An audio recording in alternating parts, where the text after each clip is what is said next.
Hello, and welcome to another episode of Movies, they're pretty good. I'm your host, Travis Dudding, and today we have our very first guest. I don't know why I say our, it's my podcast. I have my very first guest, my brother, Tyler Dudding. Hello, everybody listening to the podcast. I am Tyler. I'm a student of the Media Lab, who was online on Monday to Friday. Live in Wyoming in the Afton area. Quite a gamer and pop culture enthusiast. Yep. That's why you're the perfect guest to be the first guest. All right. Go ahead. Thanks. All right. So I had you pick the movie that you wanted to do, and so why don't you tell us which movie you picked? Well, I kind of got myself caught in this twister of cinema history and landed on this movie, but I won't be too surprised if it landed on a witch. Yep, we're doing 1939's The Wizard of Oz. So, doing a classic. I think this is the oldest one I've done on the podcast so far, but it won't stay that way for long. All right, so let's get right into it. Right off the bat, sorry, a little bubble in my throat. Open with the medley of the different songs playing over the credits, starting off in black and white. Then we get a little card saying that it's dedicated to the young in heart. And then we get our first shot. It's, like I said, starting off in black and white. We see a long, open road. And what was the trivia you were telling me while we were watching about that? Oh, it was the only shot of the movie in location, but the majority of the movie was shot on the MGM sound stages. Yeah, so this is the only actual outside shot of the whole movie, basically. And it's just Dorothy running. She's running away from Miss Gulch because she was walking home, and Toto got into her garden and was terrorizing the cat and ends up biting Miss Gulch. But we'll get a little more on that later. She heads home back to the farm. We meet her aunt and uncle. We got Auntie M and Uncle Henry. We meet some of the farm hands. Do you remember their names? They're Hunk, played by Ray Bolger, Zeke, played by Burt Lahr, and Hickory, played by Jack Haley. Got it. Okay. And then obviously Dorothy, played by Judy Garland, who is just amazing in this. Do you remember how old she was? She was a teen when they were filming it. Yeah. Okay. So yeah, she's there. She's saying that Mrs. Gulch, she was chasing me and she's so horrible and stuff like that. Basically, she's telling this to the farmhands, and you're basically get bludgeoned over the head with foreshadowing and parallels of later in the movie, because you got the one guy saying you have to have a brain and you got to be brave, you got to have courage, and then so it's very, very obvious if you've seen the movie. Maybe isn't if it's the first time, but I don't think this is anyone's first time watching this movie. So, but yeah, fun little scene there at the farm, and then here come. Oh yeah, before that, after she's done talking to everybody, we get the hit song, the Oscar-winning song "Over the Rainbow," sung beautifully by Judy Garland. Just an amazing song, holds up, perfect. Probably the most iconic film song, I would say. But what do you think? Yeah, it's definitely the most iconic, and it's strange to say that it almost got cut from the movie because the higher-ups at MGM at the time thought it was undignified for an MGM star to sing in the barnyard. Yeah. It just shows how little, like, it's amazing to me that as many good movies were made back then, or even now, like, with how, like, disconnected studio heads seem to be from reality. Because you hear all the time that, like, oh, this was supposed to be cut, or studio heads, or sometimes in some bad cases, you find out that there was a better version of a movie out there, but something did get cut because of a studio head, or, you know, stuff like that. So, but yeah, so glad that got kept in, because just such a perfect song. So after the song, we get a shot of Mrs. Gulch. Miss or Mrs.? Do you remember? It's Miss Gulch. Yeah, Miss Gulch. She's riding her bike. We get a little bit of the instrumental. Well, we get the witch's theme. As she's riding her bike, coming to the farm. She's basically coming to be a Karen about Toto and complain that the dog bit her. And then, but she's telling Henry this, like, oh, like, where's Dorothy? Like, I have a problem with that, with her dog, or like. It's like, well, what's the matter? It's like he bit, or like, oh, like saying that she got bit, and then he's like, Dorothy bit you? He's like, no, the dog. She bit her dog, and then so he's just like willfully being difficult just to like mess with her and stuff like that. It comes off a lot better in the movie than me trying to explain it, but so. She's in the house talking to Auntie Em and Uncle Henry, and she's saying that the dog is a menace to society, and that I'm going to take it to the sheriff and see that it's destroyed and stuff. And Dorothy's, of course, like, no, like, you can't do that. But like, I think there's like the aunt and uncle just have no choice, because you kind of get the feeling that this is a lady that has a little more power in the community than they do, because they're just poor farmers and stuff like that. So they give in, and she puts Toto in a basket and takes Toto away.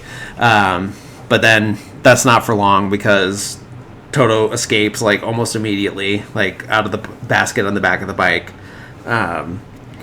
Then Dorothy decides to run away from home because of this, and gets Toto. Toto comes back to the room and everything, and she packs her stuff and heads out on the open road. Then runs into a cart for Professor Marvel, who is played by none other than MGM veteran Frank Morgan. Yep, and this is one of how many roles that he has in the movie, Tyler? 5. Yeah, so some more on that later as those other roles pop up. So he's there just hanging out, like stops. He seems to be some kind of traveling fortune teller type guy, and so they run into him, and so that he gets the gist that she's running away from home and everything. I think she just straight up tells him, right? Like that she ran away from home. No, he just guessed it. Yeah, that's right. Because it's just like, oh, she's in a hurry and she seems all flustered. And so it's like, oh, like, you can come with me, like, and travel with me. Like, I go to, like, county fair to county fair, basically, town to town. And, but then it's like, oh, like, I'll give you a fortune telling. So takes her into the little coach carriage, whatever it is.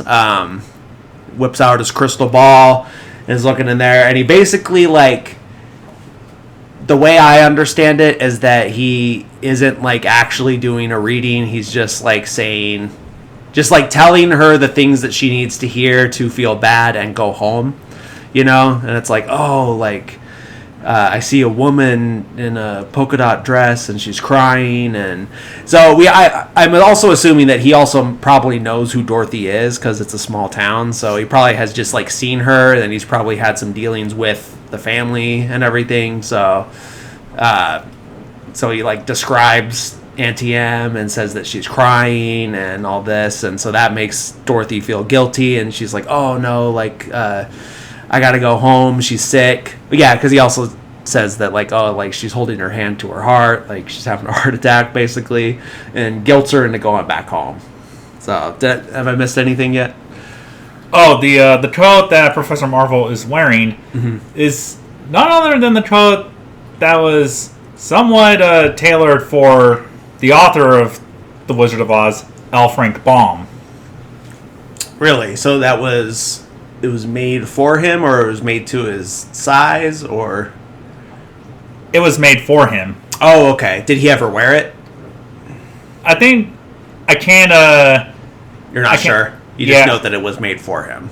Yes, because I learned about it from the film's audio commentary on the Blu-ray. Got it. Okay. So, as she takes off to head back home, we see the wind is starting to blow, and then he's like, oh, as Dorothy's running off, he's like, oh, like, poor girl, I hope she makes it home, that there's a storm going, and then as she's running home, we see that there is a tornado off in the distance. Now this, as a kid, gave me an irrational fear of tornadoes, and I say irrational because it's not that tornadoes aren't scary, they are, but it's irrational for someone who grew up in California to be afraid of tornadoes because we don't get them here. But I just had this enormous fear of tornadoes just from this scene. That never stopped me from watching the movie. I still watch it all the time, but just was always freaked out by tornadoes. And then, like, a little bit older, seeing Twister, that just sealed the deal for me. So yeah, there's a Twister coming.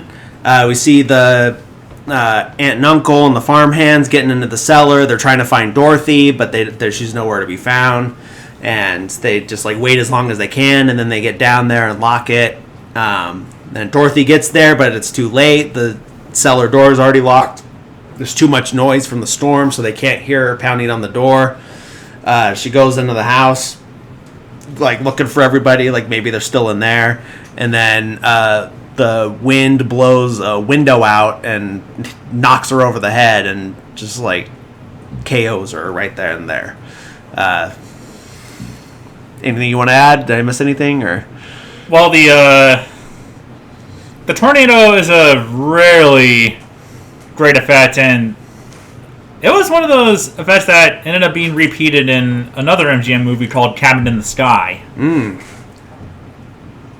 Any big names attached to that one, or just a known fact? Got it. So yeah, as she's knocked out on the bed, we see her kind of like there's like a superimposed like swirling going on and like weird effect, like weird visual effects, which is basically like showing that she's going into a dream state maybe. And she wakes up and we're seeing that the house is like flying through the air. We see a bunch of stuff flying by, farm animals, and like an old woman in a chair just like knitting. Like, is it supposed to be Auntie M, or is it just a random old lady? I think it's someone random. Yeah, I think so too. I always, like, as a kid, thought it was Auntie M, but then now I'm like, oh, that's just a different woman altogether. And, oh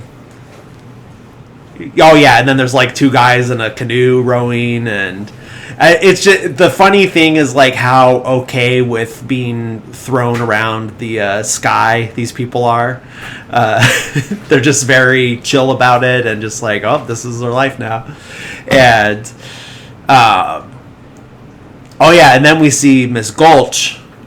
She's flying by on her bike, and then we get the transformation into the witch right then and there. So, and then that freaks Dorothy out, and she like kind of goes back down onto the floor. Then we get a little more shaking and rattling, and then the big thud, and the house lands. And then, so she's like kind of gets her bearings and everything, and it's like, okay, like I think it's safe, and she starts walking out. And as soon as she opens the door, this is where we get the transition from the black and white to color. And this is just such a beautiful, amazing, like, this had to have been, like, amazing for people to see, like, in 1939, you know? I always, like, was under the impression, like, as a kid, maybe it was just something that I assumed myself, but that this was, like, the first color movie, so it was, like, a big deal for it to start in black and white and go to color. I know now that that's not the case, you know, but how perfect would that have been to, like, if this was the first color movie, to, like, start off in black and white and then just be amazed by it, you know? But, you know, it's not. Yeah, this is a little weird because anyone who's heard of this thing called Dark Side of Oz, where you've seen this scene up with the Pink Floyd album Dark Side of the Moon. Yeah. So what's happening in the album at this part? Like, what does it sync up with? I don't know. Yeah, because I know I tried watching it once, and there was like a few times that it kind of synced up, and then the rest I was like, that's a stretch. That's a stretch. You know, so it's just like, and I'm just amazed. Like, you know, were they pausing it and to flip the record over? Like, are they taking into account the time it takes to flip the record, you know, when they were doing this? But also, you got to think that the main component of this effect working is being under the influence of many drugs. So, yeah, and which I was not when I attempted this syncing. Anyways, so she exits the house. It's this big, colorful, elaborate soundstage. It's the Munchkin City, Munchkin Land.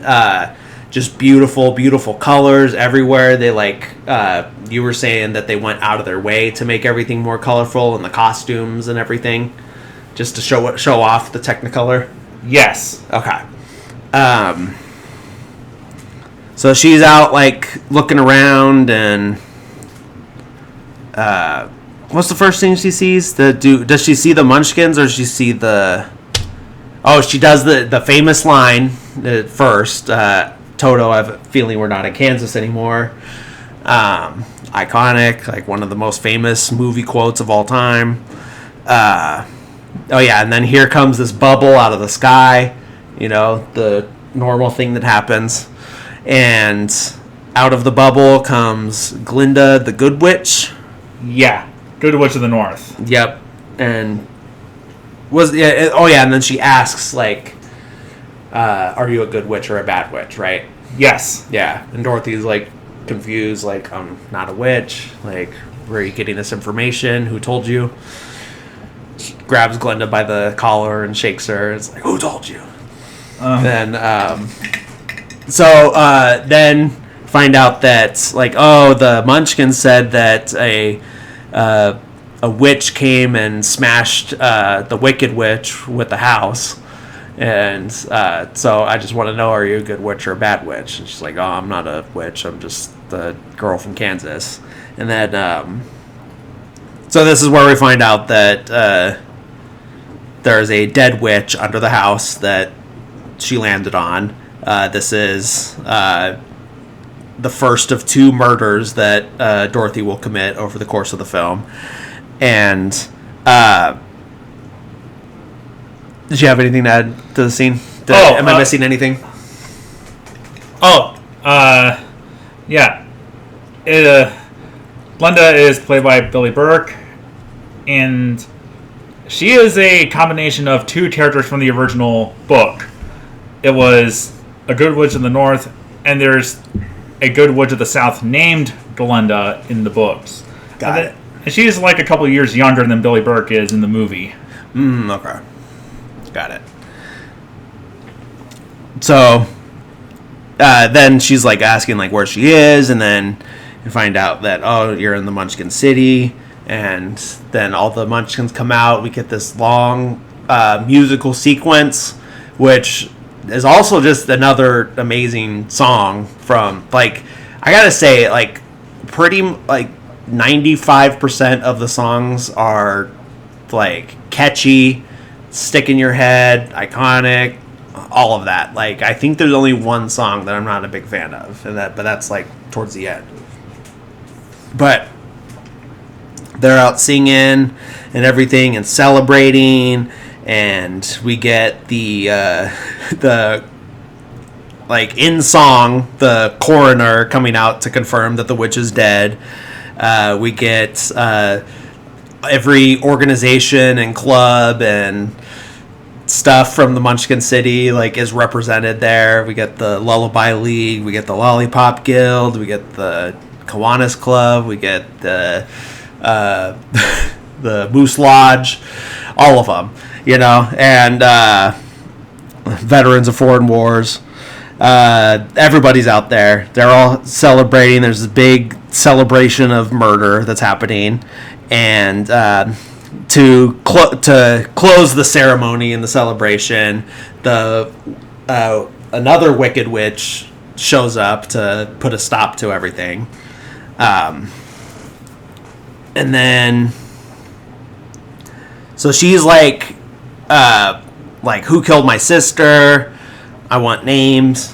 And Dorothy's like, oh, it was an accident. And so she's like, but what's the reason that she can't hurt Dorothy then and there? It's because, Glinda's like, oh, what about the slippers? The ruby slippers. So we see that there's some red shoes and legs sticking out from under the house where the witch got crushed. The witch goes to take the slippers off the feet, and, you know, we're to gather that these are magic and everything and powerful. So she goes to take them, they disappear, and then the feet curl up, which is, like, super creepy. That always creeped me out as a kid. Like, it still does. It's still like, how did they do that? Why did they do that? They could have just, like, disappeared along with the shoes, but no, we get to see them, like, wither up and shrivel and curl up under the house. And then the ruby slippers appear on Dorothy's feet, and I think because they're on Dorothy, that's what's protecting her from the witch hurting her, right? Yeah. Okay. All right. I'm glad I got that. So yeah, she's like, okay, like, fine, I can't get you now, but I'll get you eventually. I'll get you, my pretty, your little dog too. Ha ha ha ha. And then she disappears in a puff of smoke again, just the way she came. But I think there's some flame this time too, right? Yeah. Yeah. So it's a cool effect. It's a trap door, and then is the flame actually there, or is that added in post?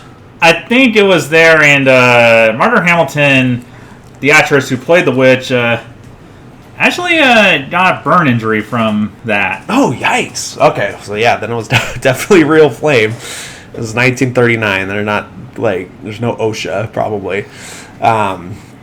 Anyways, so now that that's over, all the Munchkins come back out from cowering in their homes, and it's like, oh, like, how do I get home? Well, you gotta go talk to the wizard. Oh, where's he? He's in Oz, or Emerald City. Yeah. Is Oz, like, the country, basically? Yeah, it's the world. Got that it. They're in. She's in. So Emerald City is just the city where he lives. So how do you find that? You listen to Elton John and you follow the Yellow Brick Road. Elton John's Goodbye Yellow Brick Road, so that reference fell flat. So yeah, get another song, follow the Yellow Brick Road, follow. And then, did I miss anything in Munchkin City? Any other cool facts? Yeah. Anything you wanted to add? Oh. Well-known fact that some of you might not have heard about it, but in the 1991 Steven Spielberg movie Hook, the spot where the witch was on that trapdoor, that's where Dustin Hoffman made his exit as Captain Hook. Yeah, so they used the same exact soundstage for Munchkin City and the, I guess, Captain Hook's Pirate City, like Shipwreck City or whatever. And so it's the exact same spot where she appears and disappears that Dustin Hoffman gets, or Captain Hook gets eaten by the crocodile and disappears. Yeah. Got it. So that's a cool fact. That was really cool to see. We actually watched that scene right after watching Wizard of Oz, just so we could so it was fresh in our heads. So Dorothy's following the yellow brick road, and she comes to a fork in the road and doesn't know which way to go. And this is where we are introduced to the Scarecrow, played by Ray Bolger. Yep. And then, so she's talking to him.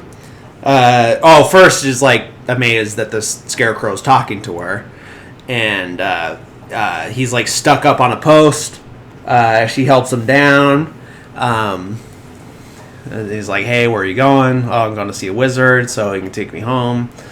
And how did they get on the subject of him not having a brain? Well, she's surprised that why are you taunting even though you don't have a brain? Oh, that's right. Yeah, and then we get his line of like, what is it like? People without brains Don't do a lot of talking. No, do an awful lot of talking. Yeah. Yeah. Some people without brains do an awful lot of talking, which I do like that line a lot. That's, yeah, that still rings very true.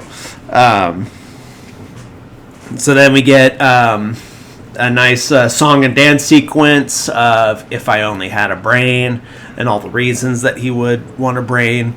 But he's also like showing that he does know some things, because if he didn't know these things, then, or if he had a brain, then if he didn't have a brain, he wouldn't know these things. I don't know. I'm getting all tongue-tied. But, so yeah, we get that song. A lot of good dance moves. I like the way that Ray Bolger moves. Like, he does a lot of, like, fall on his knees and get back up real quick. A lot of, like, almost like gliding on his knees, which is, like, pretty impressive. But yeah, just an excellent dancer. So yeah, pretty much right after that, they're like, all right, we're friends. We're both going to see the wizard. And then we're off to see the wizard, the wonderful Wizard of Oz. And we'll hear that one throughout the movie, that song. So they take off to the end of the soundstage so the scene can cut, and we get to a different soundstage where we're going through the woods, and they notice some apples hanging from a tree, right? That's the first thing? Yeah. Yeah, so they see the apples hanging, and they're like, "Oh, I'm hungry. Let me get an apple." Nope, the tree talks. And he's like, "Hey, how would you like it if someone came and picked something off of you?" And then they start, like, the trees start, like, throwing apples at them, right? Yeah. Yeah, I kind of, I got it to do something, like, during this part of the movie, but, yeah, so they start, like, the trees start throwing apples at them. They run away from the trees, and then that's when they run into the Tin Man, right? Yeah, played by Jack Haley, who was originally casted to be played by Buddy Ebsen. Mm-hmm. But what happened there? But apparently the makeup during the time of Buddy Ebsen's time to be casted was aluminum powder, but he got sick from it, so it got replaced by Jack Haley, who was on loan from 20th Century Fox, and they changed the makeup from aluminum powder to aluminum paste. Got it. Still doesn't sound too healthy. It's still aluminum on your skin. I mean, maybe that is fine, but it doesn't sound that. Sounds like that's you're gonna get mesothelioma and get some financial compensation later on in life for that. But yeah, we see the Tin Man. He's all stiff because he needs his oil, and so he's like, "Oil can," and they find the oil can and they grease him up and get him all nice and loose.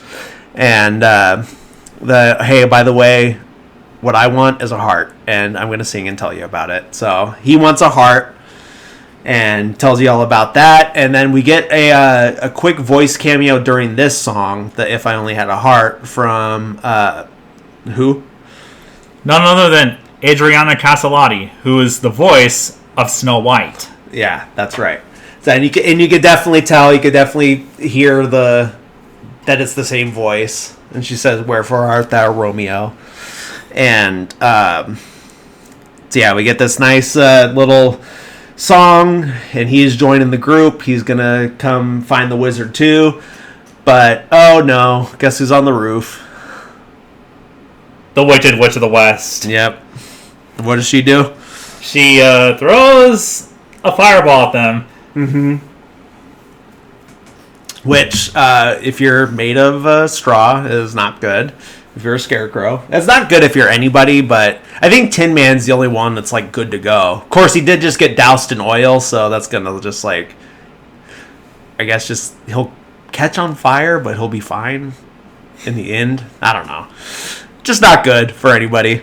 But that like does very little to slow them down because they immediately start singing and going back down the Yellowbrick Road again. So now we're in some thicker, darker woods, and they're commenting on this. That real quick before we leave from that. So there used to be an urban legend. I don't know if this is still going around, but the urban legend was that one of the actors playing the Munchkins had committed suicide on this soundstage, and you could see them hanging in the background. Now, this was debunked and you could tell, like in the modern high definition, that it is just one of the birds, because they had a bunch of tropical birds around the set and everything, because this is supposed to be like a fantastical land, so there's all kinds of creatures going around, and now you can obviously tell that it is what was a type of crane, right? Yeah, an African crown crane. Got it. Yeah. And but yeah, like back in the VHS days on the CRT, everything's all like smoothed out and a little like softer focus and everything, so people just like said, "Oh, what's that?" and then created this story around it, but it's obviously false. I'm sure those like scenes weren't shot anywhere close to each other, so what would one of the Munchkin actors even be doing on that set, So anyways, just wanted to note that if anyone grew up in the early internet days and Snopes.com and everything, that's where I learned about it. So yeah, they're off to see the wizard again. They're going through the woods, a little bit thicker, and so they're commenting on how it's like a little spookier, and they're like, oh, like there could be lions, there could be tigers, there could be bears, and then lions and tigers and bears, oh my, lions and tigers and bears, and then out pops a lion. And what was you said that this wasn't the main actor, this was the stunt double? Yeah. For this part, the main entrance, or the initial entrance? Yeah, the main entrance was not Burt Lahr. Mm-hmm. That was his more athletic stand-in. Yeah, because he does like a pretty big jump, like, yeah, he does this like pretty big leap and everything, and it's pretty impressive. And he's like running on all fours for a little bit too. Yeah, yeah. But the growls were Burt Lahr. Got it. So they dubbed in his voice and everything, but it was just a physical entrance with someone else. Yes, got it. So he's all like being like threatening and everything, and like we see the lion, and he's putting up this big like facade that he's like tough and everything, and then Dorothy slaps him on the nose for being mean, and then he starts crying immediately, and then we see that we find out that he is not brave. He is in fact a cowardly lion, and that's what he wants from the wizard, is to be brave or get some courage. So he's like, oh, sorry for being mean to you guys, can I go with you? And they're like, yeah, of course, duh. And So they take off again. Now they're off to see the wizard. Well, we get a little bit of the a reprise of If I Only Had a Blank, and this time it's If I Only Had the Nerve, because courage doesn't fit the syllabic form that they've been going with this whole time. And then we see that the witch is watching them through her crystal ball, and this is the first time we see the flying monkeys, but we just see one in this scene. And then, she's like, oh, I need to slow them down because they're almost to the Emerald City.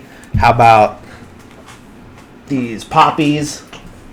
Which are just there anyway, so I don't know like what her involvement was with these poppies. What were you saying, that in the book it was like she had no involvement with it at all? Yeah, it was the opening of the flowers themselves that made them fall asleep in the book. Yeah, so it is poppies. So they're basically just like,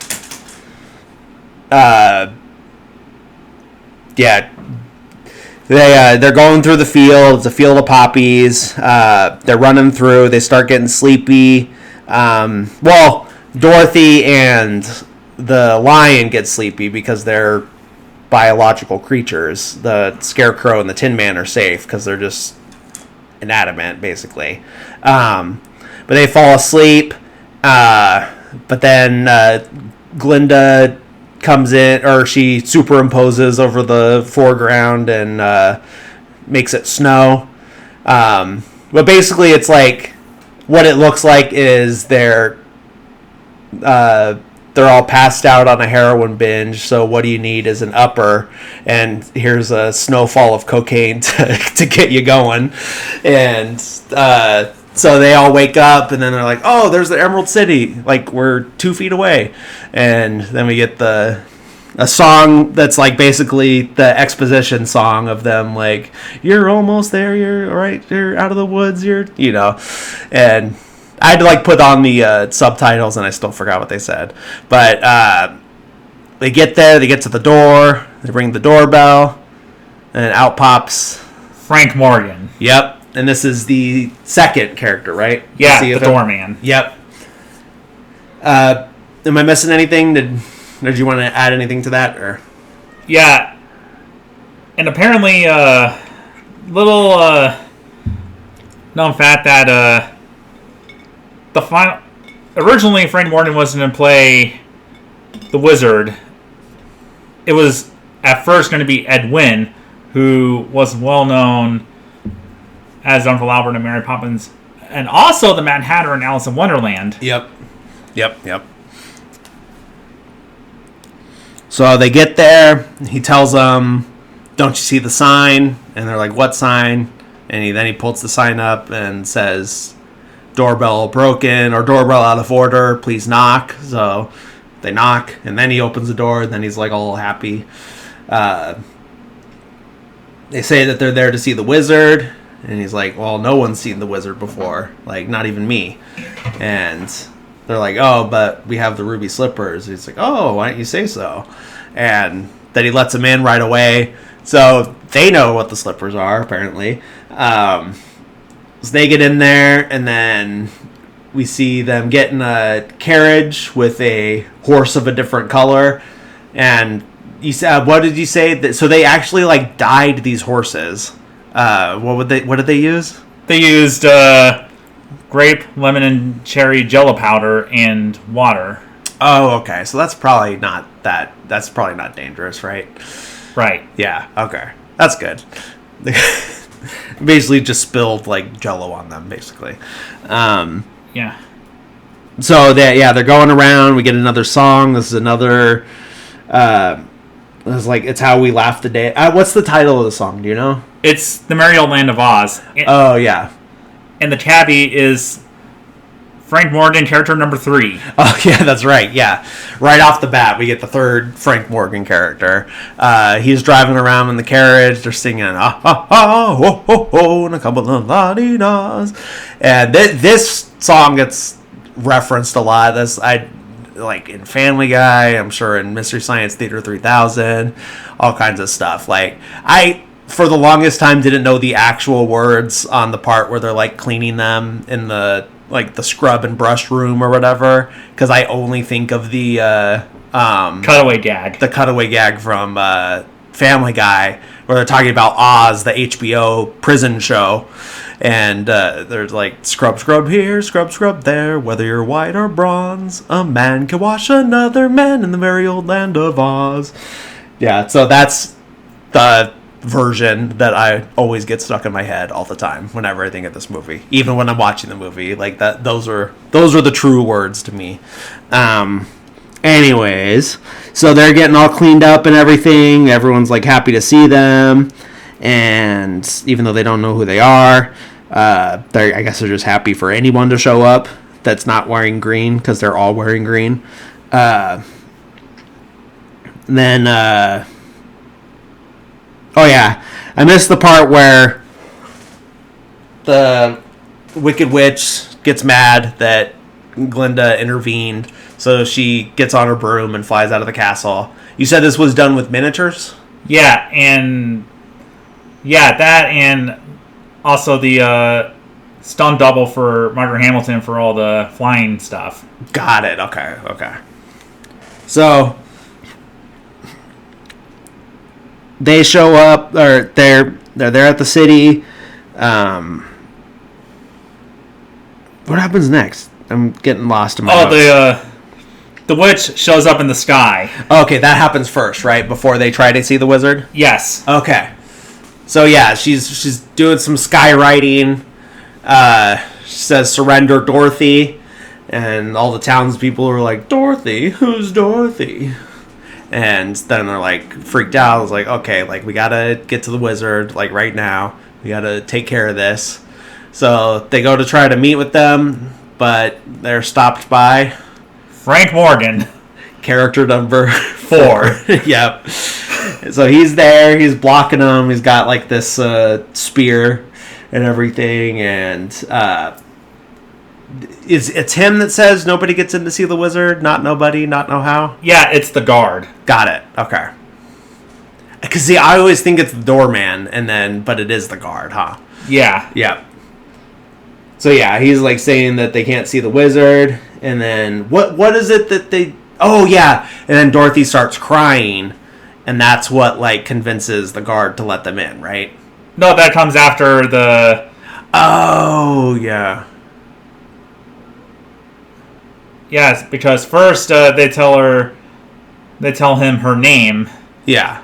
And then he goes, "Well, that makes a difference. Wait out here. I'll announce you all at once." Mm-hmm. And I noticed something. The mustache. When you first see the guard, the mustache was pointing up, and then later shots it's pointing down. Yeah. So the mustache is like matching his emotions. Basically, it's like a happy face and a sad face. Basically. Yeah. Yeah. So this is what. Oh yeah.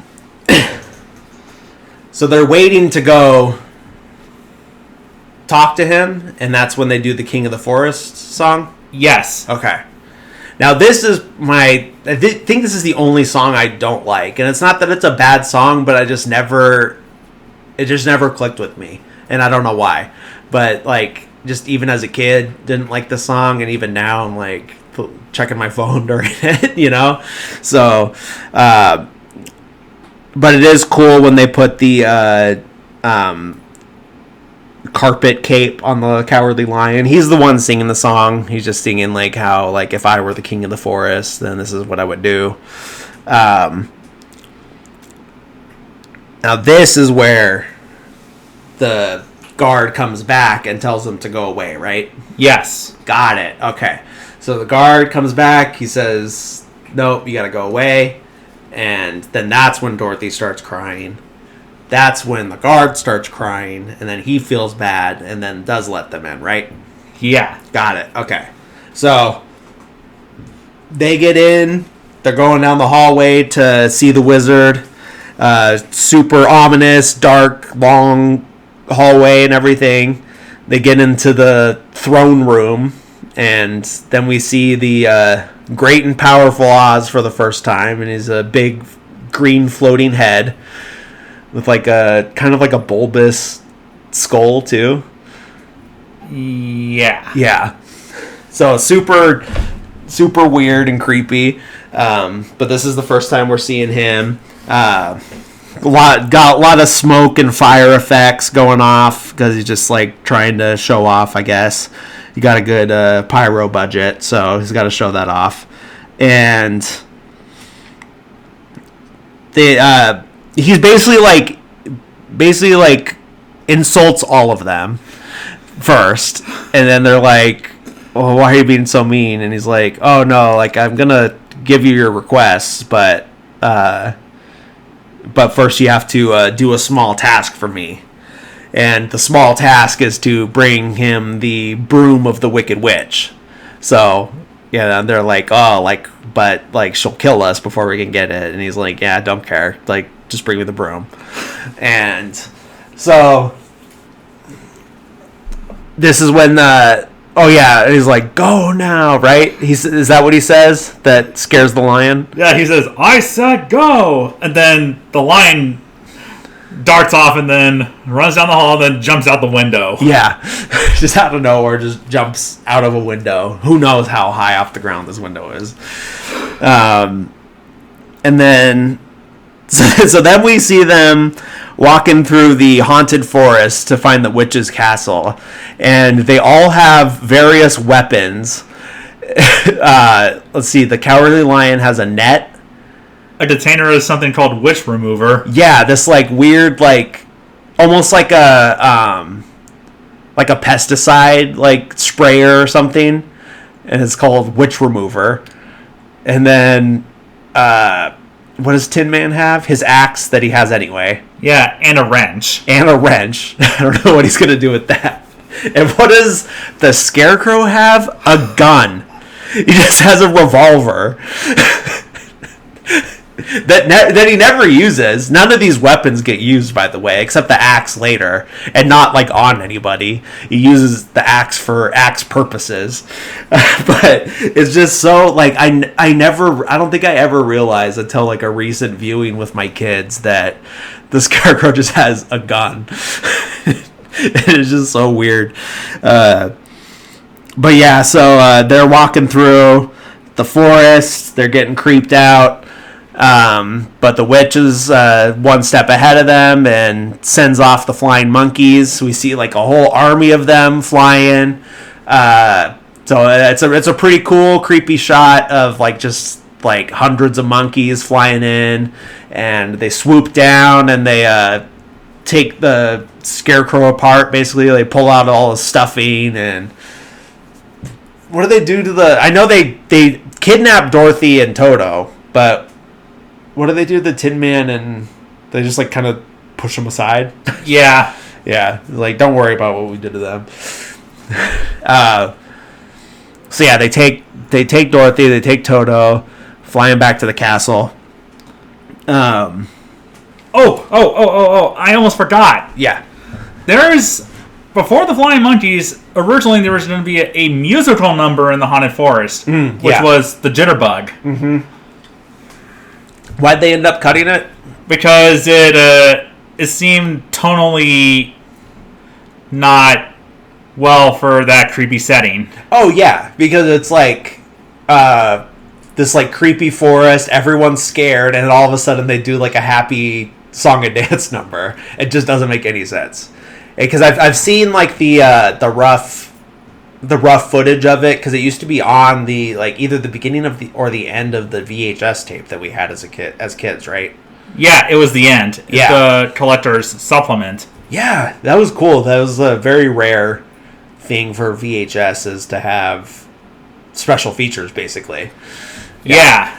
And the song, If I Only Had a Brain, was originally going to be a lot longer. Yeah, there was like a whole longer dance sequence and everything with that, too. Yeah, that version got discovered in the MGM vault around the time of the film's 50th anniversary, and the person who choreographed that number is none other than renowned choreographer Busby Berkeley. Oh, okay, so he did a lot of those musicals in the during that time, like the 20s and 30s and 40s, right? Yeah. Well, it's like, what's his biggest one, would you say? Yeah, his biggest one is Footlight Parade. Yeah, that's right. That's like the tower of women, all like choreographed and stuff. Yeah, I know what you're talking about. Okay, so Dorothy and Toto kidnapped, Scarecrow strewn about the forest in pieces. So they're putting him back together, and is like, they took part of me out and threw me over there. Then they took my legs and threw him over there. And one of the responses came from the line, which was pretty hilarious, and that is, "They sure knocked the stuffing out of you, didn't they?" Yeah. Yeah, and a little something about the Wicked Witch. Originally, they were going to have a different actress playing the character, and it was Gail Sondergaard. And her appearance originally they were going to make the witch look beautiful, a la the Queen from Snow White. Got it. Okay. So she's got Dorothy up in the tower. She's like, "Oh, I need those slippers given to me," and she tries to take them off, and she gets like zapped by them. And she's like, "Oh yeah, that's right. I can't take them off, like, unless you're dead." So then she just like grabs an hourglass and says, like, "All right, when the time runs out, then you're dead." But she's very vague on the like parameters of this magic, or she didn't like poison her or anything like that we know of. And then later, when she is rescued, like at the nick of time, she just leaves the room. Like, that's all that happens, is she just leaves the room and she's fine. So I don't remember the witch saying, like, as long as you're in this room and the time runs out, then you're dead. But apparently that's the limits of it, is she just has to like still be in the room and then she gets killed. Anyways, so Toto escapes, because Toto was captured too. Toto escapes though, finds Scarecrow, Tin Man, and the Lion, and like starts barking, and it's like, oh, like Toto's gonna show us the way. So they follow Toto.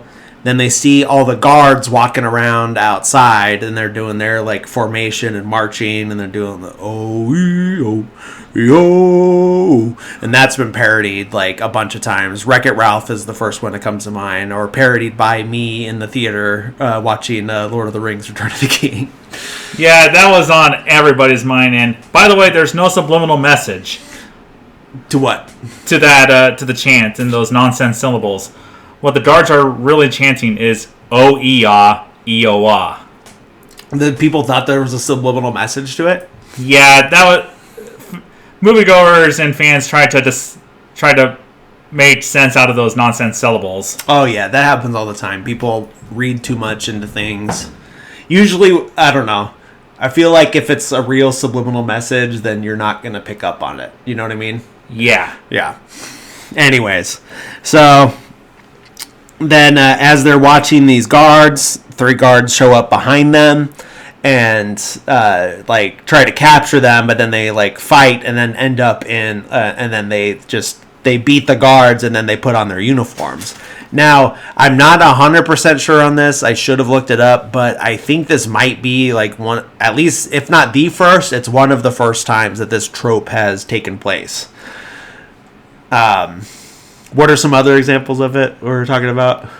Well, one of the well-known examples is in Star Wars, where Luke Skywalker and Han Solo disguise themselves as stormtroopers. Yep. When they're in the Death Star. Yeah, and then you got Indiana Jones disguising himself as a Nazi at least once, right? Maybe twice? Yeah, twice. Yeah, once in Raiders of the Lost Ark and again in Last Crusade. Yep, that's right. So, yeah, the tale as old as time trope, basically. Like, it's won't be going away anytime soon, and I feel like this is one of the first times that it's ever happened. So yeah, they put the disguises on, they get into the castle, they get up to the room, and they find where Dorothy's hidden.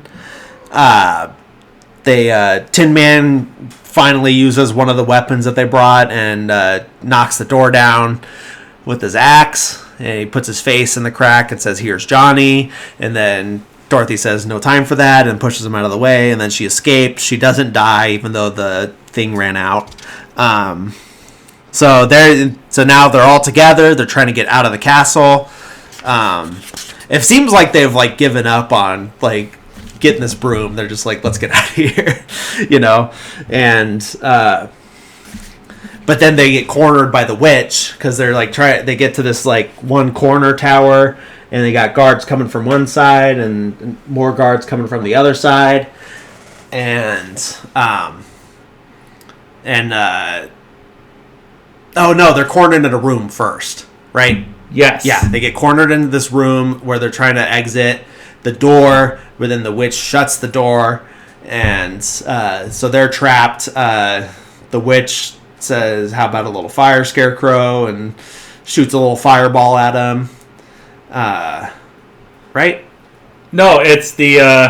Oh, no, she throws the hourglass down, and that turns into fire.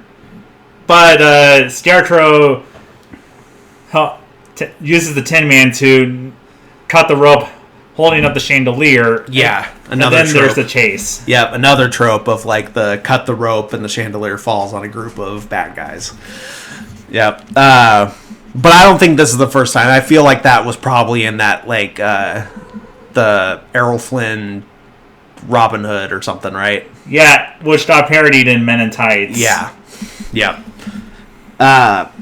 So then they escape that room, then they get cornered in the corner tower, and that's when we get the "How about a little fire, Scarecrow?" because she holds up her broom to a torch and lights that on fire, and she's like threatening to burn the Scarecrow. Dorothy grabs a bucket of water to put the fire out, and it hits the witch, and she starts melting. So this is like another early Deus Ex Machina of the bad guy dying from a very convenient means that just happens to be there, right? Yeah. Yeah, or a little hint to the next episode, very convenient weather. Yeah, but yeah, more on that next time. So how they do this effect of her melting is like a trap door, but then with the smoke they did like a dry ice thing. Yeah. Yeah. And she also had to wear a significantly larger hat. Mm. And the actors playing the guards had to lower their spears. Oh, okay. So then like she melts, and then she's just like a pile of like smoking clothes, and then they're like hey, like the guard's like, "Hey, you killed her." And Dorothy's like, "Oh, I didn't mean to. I was just trying to put the fire out." But then they're all happy about it. They're like, "Hail, Dorothy, the Wicked Witch is dead." So they've all been like forced into servitude, basically. And so they're all like happy about it. Maybe they had a spell put on them. They don't really explain it, but they're like, "Oh, hell yeah, she's dead." And so they're like, "Oh, can we take the broom?" And they're like, "Oh, yeah, sure." And then they're just like chanting again. This is Dorothy's second murder. I guess since it's not premeditated, I guess it's manslaughter. But anyways, this is the second time that Dorothy has taken a life since she got knocked out in Kansas. And so they go back to the Emerald City, and they're showing the broom to the wizard, and he's like, "Good job." And but then he's like, I can't give you I can't grant your wishes. Come back tomorrow. And they're like, "What? No, you said today. That's not fair." And they're standing there complaining about it. Toto decides to go pull on a curtain, which unveils that a guy like standing out like a machine, like a little control panel thing with a microphone, and he's the one pretending to be the wizard. And of course he's like, "Pay no attention to that man behind the curtain," and everything like that. So yeah, he is revealed to be a fraud. He's just some guy basically. And also the fifth character played by Frank Morgan. Yep. And so they talk to him. They like get his backstory that he like was from like he's from Kansas and like was at like a state fair and was on a hot air balloon, but it got blown off course and he ended up in Oz basically and just like pretended to be a wizard. And so that way they would treat him nice. So but then he does like he like grants their wishes, but at the same time it's just like, oh, like the brain was in you all along, or the heart was in you all along, and you've been brave all along, basically like that. Like basically like telling them like you had these abilities already and you just had to discover them for yourself. He gives Scarecrow a diploma from a college. Then he gives the Lion a medal. And he kind of cheaps out on the Tin Man and just gives him a clock that's shaped like a heart. And I feel like the other things are a little more meaningful. And he just got like a kitschy alarm clock for on a necklace for the Tin Man. And what's up? Oh, and they were pretty different in the book. Oh yeah, what were the things in the book? In the book for Scarecrow, it wasn't a diploma. It was brand pins and needles. Oh. And using L. Frank Baum's customary puns, it said that the Scarecrow now has brand new brains, and the pins and needles proves that he is sharp. Oh, okay. And the Lion was given a bowl of mysterious liquid. Oh, liquid courage, basically? Yeah, it was... He didn't... It was... The Lion asked what it was, and the wizard replied, it was just liquid. It wouldn't be courage until it's inside the lion. Got it, okay. And the Tin Man in the book does get a heart, but it's a plush velvet one, not a clock. Got it, okay. It's not a human heart. That would have been a little morbid. So then they're like, oh yeah, what about Dorothy? And he's like, well, I guess I just got to take you back myself. So they're going to take the hot air balloon, basically. There's like a big to-do about it. There's like a marching band and everything and big ceremony. And she's in the her and Toto are in the hot air balloon basket with the wizard. And they're about to take off, but Toto sees a cat in the audience and jumps out. And Dorothy gets out to save Toto. But then everybody that was holding the balloon down lets go, and the balloon starts taking off. And they're like, come back. And he's like, I don't know how. I'm sorry. Goodbye. And then he just takes off into the sky, like helping absolutely nobody. And so they're like, oh no, like I'm never going to get home. But then, Deus Ex Machina number 20. Here comes Glenda again in her bubble. And then it's another thing of like her like not really doing anything because you've had the power all along, Dorothy. Like, because all you need is to click your slippers together and you can go home and like think about, say there's no place like home and think about where you want to go, basically. But then we get the goodbyes. She's saying goodbye to... She does it in reverse order, right? Or is it Tin Man, then... Yeah, it was Tin Man, then Lion, and then Scarecrow. Got it. And then it's like, we get a good line from the Tin Man saying, like, now I wish I didn't have a heart because it's breaking, right? Now I know that I got the heart. Oh, now I know that I do have a heart because I can feel it breaking. Yeah. Yeah. And then says goodbye to the Lion. And then she gets to the Scarecrow, and she has the most emotional goodbye with him because, one, she's known him the longest, but she also just says, like, I'm going to miss you. I think I'll miss you most of all. And this got parodied in Family Guy as well, where they, like, kind of comment on how it's kind of a rude thing to say in front of the other two people that are standing right there. Like, pick a favorite. But it is, like, it does make sense, like, logically. Like, she met him first. Basically her first friend. Like, yeah, the Munchkins and Glenda were nice to her and everything, but, like, they weren't that helpful. You know what I mean? So yeah, say goodbye to them, and then she clicks her heels together, There's no place like home. There's no place like home. And then we get the transition back to black and white. Oops, sorry about that sound. Back to black and white. And it's her waking up from a coma, basically, in her bed. And so this is the reveal that it was most likely just a dream, you know. And we see Auntie Em and Uncle Henry standing over her. And we see Professor Marvel coming by to check on her. Like, hey, I heard that she got hurt during the storm. I want to see if she's okay. We see the farmhands and everybody. She wakes up and she's like, oh, I had the strangest dream. And you were there, and you, and you, and you.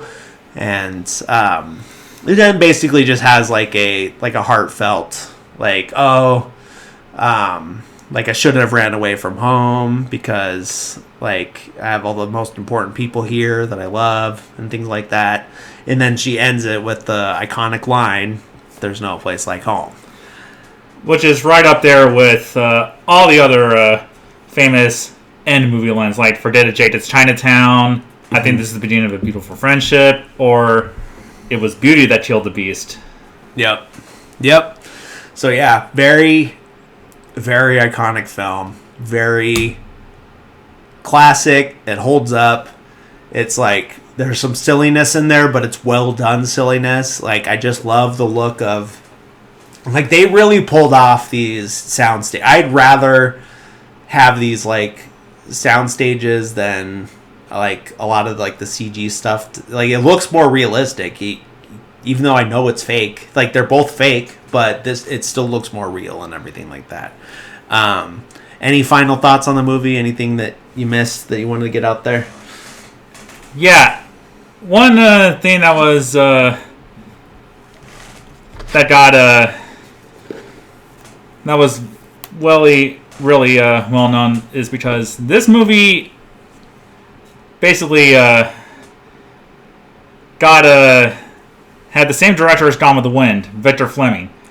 All the Kansas scenes was done last under King Vidor, and all the scenes with Emerald City was the last thing Victor Fleming filmed before going off to save Gone with the Wind. Got it. Because he got a call from the Selznick studio, and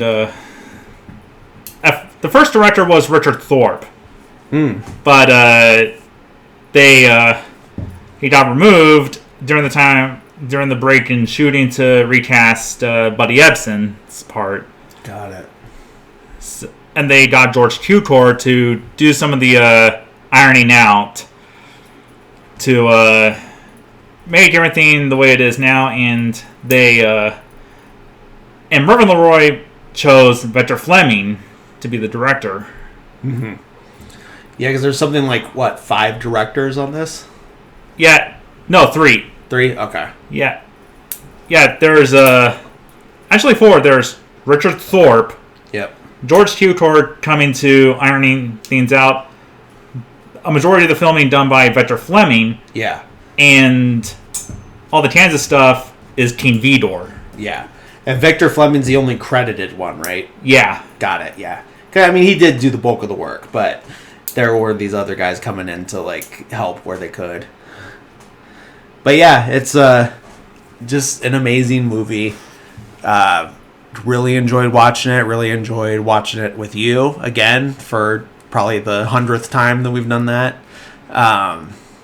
Yeah, it was just great movie. Always enjoy it. I will have these songs stuck in my head forever. They always are. I don't think they ever get out of my head, and it's not like I watch it that often. It's been a few years since the last time I watched it, but I still get all the Munchkin City songs stuck in my head at least once a week. But yeah, really love it. Really glad I could do this episode with you. Thank you for being here, Tyler. Thanks. Yep. And hopefully have you on the next episode. Get you one more while you're here in California. And until then, thank you guys for listening. Be sure to follow the Instagram or any of the social medias, but Instagram's one of the most active. That's at movies. They're pretty good. No punctuation in that. And stay tuned. I skipped last week's bonus episode because I had only seen 2 movies, so it seemed like a waste of time to do just a very short update. So I'll have more to update this next week. So this Thursday, another bonus Oscar episode, and then same time next week on Tuesday, hit you with another movie. All right. Thanks again for listening, and have a wonderful week. Thanks. Bye. That's all, folks.